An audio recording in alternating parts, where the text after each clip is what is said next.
était... Bah ouais, bah justement, en fait, donc tu me dis au bout de 10 ans, toi tu quittes le groupe. Ouais. Pourquoi?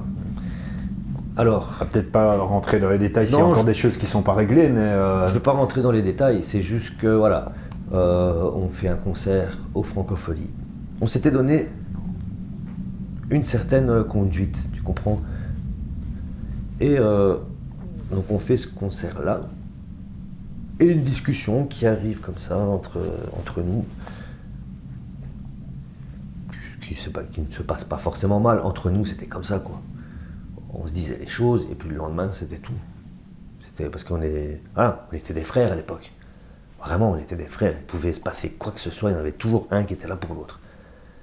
T'avais pas à manger, c'est pas grave, viens, t'auras à manger. T'as soif, je te paye à boire.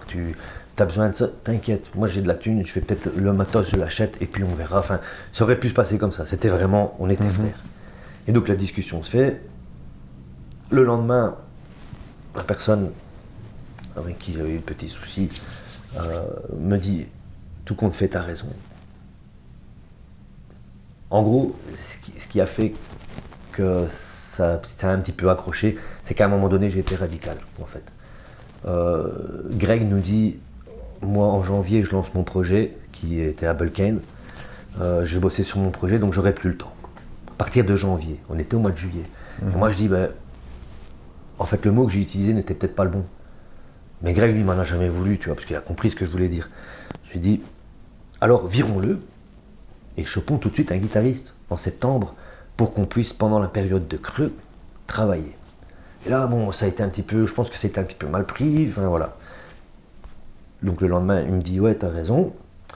On reprend la bagnole, on rentre, et le lendemain, il y a un mail qui arrive que j'ai très mal pris, en fait. Je l'ai vraiment très mal pris. Je me sentais visé, peut-être à juste titre. Avec du recul, peut-être. Après, voilà, c'est une discussion qu'on aura pour apaiser les choses. Et donc, moi, j'ai quitté là, comme ça. J'ai dit, puisque c'est comme ça, ce sera sans moi.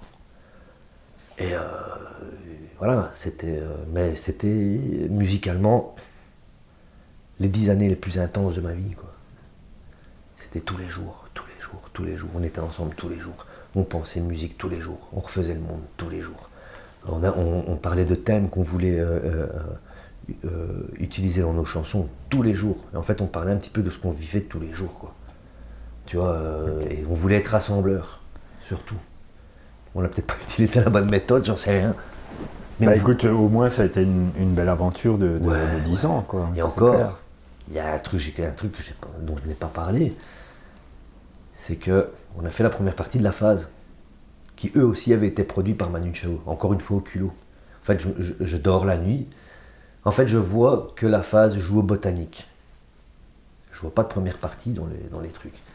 Je dors la nuit et je rêve qu'on fait la première partie de la phase.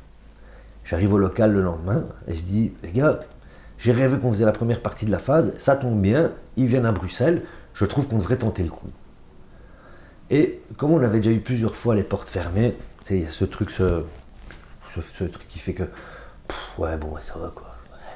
Genre, allez, arrête avec tes folies, ça ne marchera jamais. Et j'ai dit à Manu à l'époque, Manu, demande à Karine, qui était sa copine, de démarcher auprès du botanique pour qu'on fasse la première partie. Moi, ça ne marchera jamais. Demande-lui. Elle fait la démarche et ils disent oui. Ils disent oui. Et donc on se retrouve là à jouer en première partie de la phase et le régisseur, ça c'était en 2004 je pense, et le régisseur principal du Bota, lui, il nous voit en soundcheck. Et il nous a expliqué, il dit, j'ai pris ma veste, me suis tapé une pointe jusque chez moi à hâte pour aller chercher ma caméra et pour filmer le concert, tellement il avait été, ça lui avait plu, quoi. Et lui en fait, il revient nous filmer gratuitement au Palace en décembre. Donc il nous a fait un premier live, il y a une vieille vidéo puante qui traîne encore sur YouTube, où c'est lui qui filme, et en fait il nous a bien aidé aussi, quoi. Et donc il nous dit, les gars, je vous propose de vous enregistrer votre premier album, qui était une des bases de l'album par la suite, parce qu'on ne s'est jamais trop écarté de ce qu'on faisait, et c'était des bonnes bases et une bonne expérience. Et il nous dit, vous venez chez moi à hâte, je vous enregistre. Et on lui dit, mais Christian, on n'a pas d'argent, quoi. Enfin, tu vois, on est tous au chômage, on n'a pas de thunes. C'est pas grave, il dit j'ai une toiture à refaire. Il me dit vous refaites la toiture avec moi et je vous enregistre gratos. Ah d'accord. Donc on est parti, on a planté les tentes dans sa propriété et on lui a refait tout une partie du toit de sa fermette. Et lui nous a enregistré. Et il nous a logé chez lui un mois. C'était un mois et demi. 2 semaines de travail et 1 mois d'enregistrement. Quoi. Encore des vacances de fin. C'était des moments de fou. Et moi je conseille vraiment aux gens qui ont envie d'avoir une vie remplie, foncez quoi. Parce que nous on a foncé. Hein. Bah oui, je vois ça. Comme des fous. Ouais. Mais comme des fous. Voilà. Inconscients. Et moi ça me valait des soucis avec mes parents. Quoi, tu vois. Ils disaient mais complètement fou mon fils ou quoi. Il a un avenir tout tracé dans la musique classique, dans le jazz, il joue bien, et il va faire le singe sur scène, enfin le guignol, quoi. Mais ça, mes parents, ils savent même pas encore. Là, je résume, hein, parce qu'il y a des moments où je peux pas tout dire. Ils savent, mes parents, ils savent que voilà, j'ai pas été sage non plus.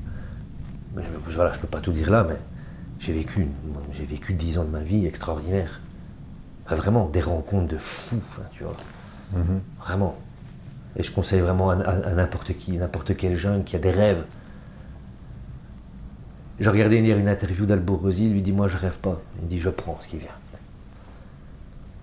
Moi je rêve, je provoque et je prends si ça vient.